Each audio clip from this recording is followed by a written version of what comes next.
என் வரலாறு உனக்கு கதை, உன் கதை எனக்கு வரலாறாடா.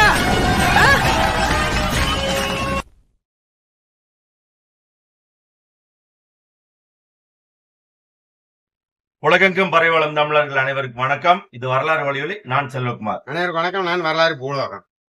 ஏப்பா, நேற்று உங்ககிட்ட ஒரு பணம் கேட்டிருந்தேன், ஒரு 1000 ரூபாய். ஆமா, குடுக்குறேன்னு சொன்னீங்க. கொண்டா கை செலவு காசு வேணும்னு கேட்டிருந்தேன். நேற்று சென்னையில இருந்தீங்க. ஆமா, சென்னையில இருந்தா இப்ப என்ன, இப்ப இங்க மதுரைக்கு வந்துட்டு இல்ல, நேரடியா பாத்துட்டோம்ல. குடுவையா நேற்று தரேன்னு சொன்னேன். ஆமா, இன்னைக்கு தர முடியாது. என்னையா சென்னையில இருக்கும்போது ஒரு வாயி, இப்ப மதுரையில வந்ததையும் ஒரு வாயா. அங்க இருந்தா நல்ல வாயி, இங்க வந்தா நேர வாயா.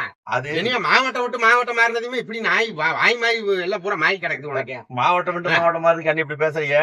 மாநிலம் விட்டு மாநிலம் மாதிரி இன்னொருத்தர் வேற மாதிரி பேசுறது இல்ல. அதிகம் தான் கேட்டேன் நீங்க. எப்ப அப்படிமா பேசுறாங்க? ஆமா, நம்ம ஒரு அண்ணன் எழுச்சி தமிழர் ஒருத்தர் இருக்காரு தெரியுமா? திரும்ப வளவனா? ஆமா. அடேங்கப்பா, நீ மாவட்டம் விட்டு மாவட்டம் மாறுறதுக்கு இத்தனை வாயி மாறுது. அவர் மாநிலம் விட்டு மாறினாருன்னா கொஞ்சம் வாம்ப மாறும் வாயி. இது வரைக்கும் மாறிடுச்சா? என்ன அப்படிதான் என்ன பேசி தொலைச்சிருக்காரு? அத என்ன கேட்டா, இப்ப வந்து காங்கிரஸ் ஆட்சி வந்துச்சுன்னா, இப்ப 24 வெற்றி பெற்று காங்கிரஸ் ஆட்சி அமைத்தால் நாங்கள் வந்து மேகதாதுவில் அணை கட்டுவோம். ஆமா, அவன் சொல்லிருக்கான்ல. அப்படி நாங்க சொல்றேன்னா, ஒரு சொட்டு தண்ணி கூட தரமாட்டேன்னு வேற சொல்லிருக்கானே. அப்படி சொல்லிக்கிறானா? இப்ப என்ன பண்றோம்? கூட்டணிக்கு அங்க நிக்கிறோம். அவன் கூட போய் கூட்டணி சேர்றதா? இங்கேயும் கூட்டணி இல்ல. காங்கிரஸ் கூட்டணி, திமுக கூட்டணி, இந்தியா கூட்டணி. ஓ சரி சரியா? இங்க இருக்கும்போது என்ன சொல்லுவோம்? நாங்கள் காவிரி நீருக்காக போராடுவோம். போராடணும்ல நம்ம. தமிழ்நாட்டுக்கு வேணும். தமிழ்நாடு வீசிக்கா. இப்ப என்னாச்சு? இங்க தேர்தல் முடிஞ்சு போச்சு இல்ல. இப்ப இல்ல, பானை என்ன பண்ணிருப்பாங்க? பானையை சுக்குநூறா உடைச்சிருப்பாங்க, உடச்சு வச்சிருப்பாங்க. இதே வந்து முதல்ல கர்நாடகத்துல நடந்தது. ரெண்டாவது தமிழ்நாட்டுல வந்தாலுமே டெபாசிட்டே வாங்கிருக்க பானை போட்டு உடைச்சிருப்பாங்க. இப்ப இங்க தேர்தல் முடிஞ்சு போச்சு. இப்ப அங்க என்னன்ற தெரியுமா? கர்நாடகாவில அங்க இருக்க காவிரி நீருக்கு அணை கட்டுறதுக்கு, காவிரி நீருக்காக நாங்கள் போராடுவோம். அதாவது கர்நாடகா பக்கம் சேர்ந்துட்டாரு. ஆமா, இங்க இருக்க வரைக்கும் எழுச்சி தமிழர். எழுச்சி தமிழர். இப்ப அங்க போனது எழுச்சி கன்னடா மாறிட்டாரு. நாளைக்கு ஆந்திரா பக்கம் போனாரு. அங்க என்ன எழுச்சி தெலுங்கர் அப்படி மாறிடுறாரு. என்னன்னு கேட்டா, பேச மாட்டீங்களா? இருக்குதா இங்க இருக்க சீட்டா குட்டியில சிறுத்தை குட்டியில என்ன தெரியுமா சொல்றாங்க? நாங்க வந்து தேசிய கட்சி இல்ல. ஓஹோ, அவ தேசிய கட்சின்னா என்ன? ஓஹோங்கிற தேசிய கட்சினா என்ன? தேசிய கட்சினா இங்க கூட்டணியில 2 சீட்டு. அங்க மட்டும் என்ன வாழும்? கர்நாடகா மட்டும் எல்லாம் 28 தூக்கி கொடுத்துருவேன். அங்கேயும் 1 2 சீட்டா. ஆனா என்ன சொல்லிக்கணுமா? தேசிய கட்சி. இங்க தமிழ்நாட்டுல மொத்தம் 39, நாட்டுச்சோரை சேர்த்து 40. இங்க 40 தொகுதி நிக்கிறதுக்கு ஆள் இல்ல. ரெண்டுலயுமே தனி தொகுதி. அது கிடையாது. முக்கியமான விஷயம் சொல்லுவாரு. அது கூட்டணியில பொது தொகுதி கேட்டால் கூட கொடுக்கறதுக்கு இல்ல. இத்தனைக்கு சமூக நீதி கட்சியோட கூட்டணி வச்சிருக்காரு. சமூக நீதி கட்சி அந்த கட்சியில தனித்தொழில் 2. ஆமா, அதுக்கே இங்க சமூக நீதி வாங்கி கொடுக்க முடியல. இவரு கர்நாடகாவில போய் நம்மளுக்கு தமிழ் வாங்கி கொடுப்பாங்க. தமிழ்நாடு வீசிக்கா. எங்க ஊர்ல ஒரு பழமொழி சொல்லுவாங்க, அறுக்கு தெரியாத கையில 64 அருவா. 64 போடு, எச்சா போடு. என்ன அதான் அறுக்கு தெரியாதுன்னு. அந்த மாதிரி இங்க எல்லாம் வந்து தமிழ்நாட்டுல சமூக நீதி காப்பாத்தாச்சு. இப்ப வேங்க வயலுக்குள்ள உள்ள தெரியுமில்ல, தேர்தலுக்கு ஓட்டு கேட்க உள்ள விட மாட்டேன்ட்டாங்க. யாரையா? எல்லா கட்சியும் விட மாட்டேன்ட்டான். நாம் தான் கட்சி மட்டும், ஒரு கட்சி தவிர. அப்படி சொல்லு. என்னன்னா, சமூக நீதி காத்த, வெல்லும் ஜனநாயக மாநாடு போட்ட, 2 தொகுதியில தான் நிக்கிறேன். யாருக்காக? தலித் மக்களின் நலனுக்காக. அதாவது வந்து ஒரு ஜனநாயகம், வெல்லும் ஜனநாயகம் நடத்தினதை விட கொல்லும் ஜனநாயகம்னு ஒரு மாநாடு நடத்திருக்கான். அது கொண்டுட்டு இருக்காங்க. இங்க ஒரு பேச்சு, அங்க ஒரு பேச்சு. இதையும் நம்பி சிரித்த குஞ்சிகள், பாவம் பிஞ்சிகள், அது நம்பி ஏமாந்து ஓட்டு போடுறதுக்கு ஒரு கூட்டம் இருக்குதுனால இவர் இப்படி எல்லாம் பேசிட்டு திரியுறாரு. அப்பா, ஜனநாயக மாநாட்டுல பாத்தீங்கன்னாலும் தெரிஞ்சிருப்பேன், ஏகப்பட்ட பேர் வந்திருந்தானுங்க. நல்ல கூட்டம் வந்திருந்தாங்க. கூட்டம் 10 லட்சம் பேருங்கிறாங்க. 10 லட்சமா? 50 லட்சமா கொடுக்கிட்டு உனக்கு 2 தானே சீட்டு. அங்க உடனே எத்தனை சீட்டு? அங்கேயும் 1 2 கொடுத்திருப்பாங்க. எங்க உடனே நம்ம சொல்லி தேசிய கட்சிங்க அப்படின்னு சும்மா வெத்து வேட்டுக்கு பேசிக்க வேண்டிய. தனிச்சு நிக்க கூட முடியாது. எப்படி தனிச்சு நின்று இருந்தா அவர் ஓட்டு என்ன எவ்வளவு எத்தனை சதவீதம்னு தெரிஞ்சிருந்ததுனாக்கா அவ்வளவு கட்சி எப்பவும் காணாம போயிருக்குமே. ஆனா நல்ல மதிப்புல இருக்குது, மதிப்பு இருக்குது. ஆனா அவருக்கு தெரியல. அதுக்கு தெரியல. பழமொழி சொல்லுவாங்கல்ல, யானைக்கு தன்னோட பழம் தெரியாம கோயில போய் பிச்சை எடுக்குது. தன்னுடைய பழம் என்னங்கிறது தெரியுது இல்ல, பிச்சை எடுத்து தெரியுறாங்க.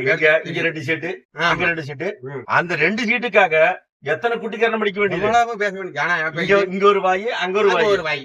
இங்க தமிழ்நாட்டுக்கு சாதகமா பேசுற மாதிரி நடிக்கிறது.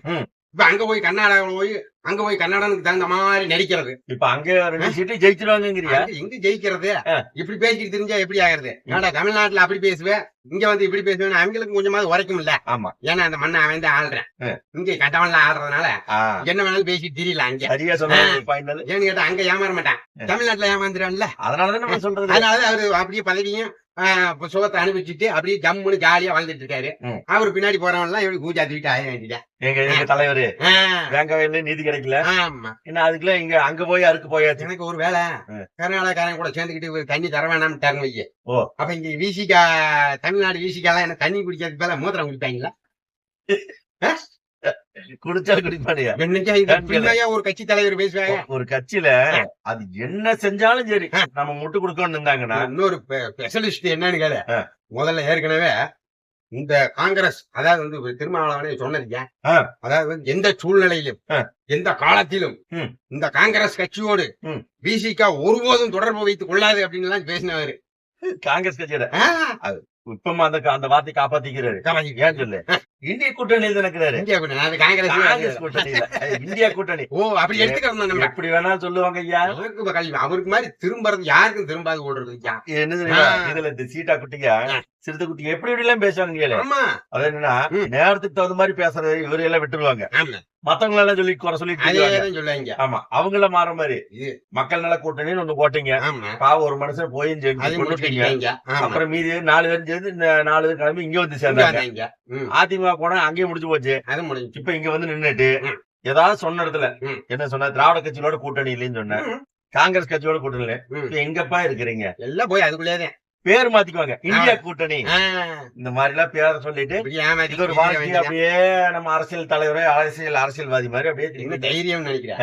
இங்க இருக்க சீடாக்குடி எல்லாம் இங்க சொல்றத நம்பி ஏமாந்து ஓட்டு போடுறாங்க இல்ல. அவருக்காக வேலை இந்த மாதிரி ஒரு கூட்டம் இருக்க வரல. இப்படி இங்க ஒரு பேச்சு அங்க ஒரு பேச்சு தலித்துன்னு சொல்லிட்டு நினைக்கிறாங்க, நம்புறீங்க. ஆமா, நீ தலித்து இல்ல தமிழ, இந்த மண்ணுக்காக மக்களுக்காக உரிமைக்காக போராடுறாங்க, நம்புறது இல்ல. அதெல்லாம் நம்ப மாட்டாங்க, அவங்களுக்கே எதிர்த்து பேசுறது. இப்ப அண்ணன் பாத்துக்க, நம்ம அண்ணன் என்ன சொல்றாருன்னா, ராமதாஸ் ஐயாவோ அண்ணன் திருமாவளவனையோ எதிர்க்க கட்சி ஆரம்பிக்கல, அந்த வேலையில நீங்க செய்யாதீங்க அப்படிங்கிறாரு. இப்ப நம்ம ஏன் இந்த காணொலி போட வேண்டிய கோபம் வந்துச்சுன்னா, போட வேண்டிய சூழ்நிலை வருது இல்ல. நாம சமூக வலைத்தளங்கள் பாக்குறோம், இந்த சிறுத்தை குட்டியை பண்றது தாங்க முடியாம ஓவரா பண்றாங்க இல்ல. எங்கன்னா நல்லவரு, ஆனா தம்பி நாங்க அவ்வளவு நல்லவன் இல்ல. எங்கன்னா உங்களை எல்லாம் சகிச்சு போய்க்கிறாரு. சரி அண்ணன் தானே சொன்னா சொல்லிட்டு போறாரு, சரி அண்ணனோட தம்பிக்கு தானே சொல்லிட்டு போறாரு. ஆனா நாம தம்பி அப்படி ஏத்துட்டு எல்லாத்தையும் மானம் கட்டா தெரியுற நம்ம அவங்கள மாதிரியா. அண்ணன் ஒரு தலைமை பண்பு அந்த மாதிரி சொல்றாரு.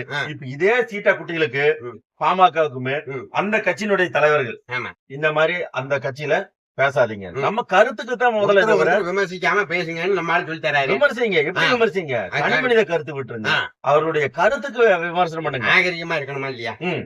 அரசியல்ல நமக்கு முன்னாடி வந்தவங்க ஏன் அந்த மாதிரி கேளு, இந்த 2 சீட்டுக்கு அங்க போய் நின்னதுக்கு நம்ம பொறாமப்படுறோம், எரியுது அங்க எரியுது ஒரு நாகரிகம் எல்லாம் பேசுறானியா. இன்னும் இங்கே 2 சீட்டு தான், அங்க போனா 2 சீட்டு தான், நீ இந்த 2 சீட்டு பொறாமடைய, நாங்க 40 தனிச்சு நிக்கிறோம்.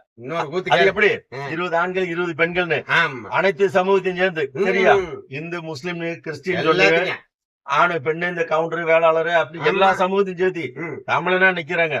சாதி பார்த்து நிக்கல, அப்படி நிக்கிற எங்களை பார்த்து நீங்க வராம இருக்கீங்க, அதனாலதான் தாங்க முடியாம இப்படி கொளாரி கட்டுறாங்க சொல்லிட்டு உடனே நம்ம மேல திருப்பி சொல்றாங்களாமா, நீங்க அங்க போயுமே அடி வைக்கிறீங்களேன்னு சொல்ல போறோம். பாரு 26ல நீங்க போலாக்கு என்னன்னு திருப்பி போயிரு. பேசிட்டாருல, இங்க ஒரு பேச்சு அங்க ஒரு பேச்சு பேசிட்டாருல. 26ல பானையே சுக்குன்னு வர உடைச்சிருவாங்க. முதல்ல பானை சின்னமே கிடைக்குமே என்னமோ தெரியல. இப்பவே போராடிட்டே வாங்கி ஒரு இதுல போட்டுருக்காங்க. என்னன்னு பாப்போம். 2 தொகுதியில் என்ன பாவம் பார்த்து கொடுத்தாங்களே என்னமா தெரியலையாப்பா. அதை உடச்சு பணம் கொடுத்து வாங்கினாங்க. 24 உடச்சிருமில்ல, உடச்சு சுக்குநூறா உடச்சிட்டு உடச்சு சல்லி சல்லியா போச்சு அப்படின்னு கேளு. இப்ப எல்லாம் தமிழ்னா தெரிஞ்சு வர ஆரம்பிச்சுட்டாங்க.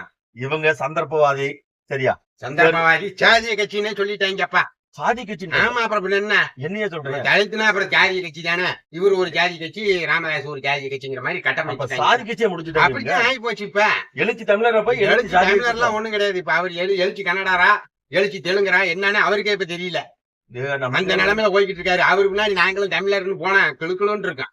அங்க போய் கன்னடா குடிக்கிறதுக்கு தண்ணிக்கு என்ன பண்ணுவேன், ஒண்ணுமில்லாம போயிருப்பாங்க. அவங்க வேணா மூத்தத்தை குடிச்சு தெரியாங்க, நீ நானும் குடிக்க முடியுமா? அது அது வேண்டாமப்பா. மானவாசம் கொஞ்சம் இருக்குல்ல. நானும் தமிழனா இருந்து வாழ்ந்துட்டு போய் செத்து போயிடலாம். ஆமா, சரி. மீண்டும் மற்றொரு காணொளியில் சந்திக்கலாம். நன்றி, வணக்கம். வணக்கம்.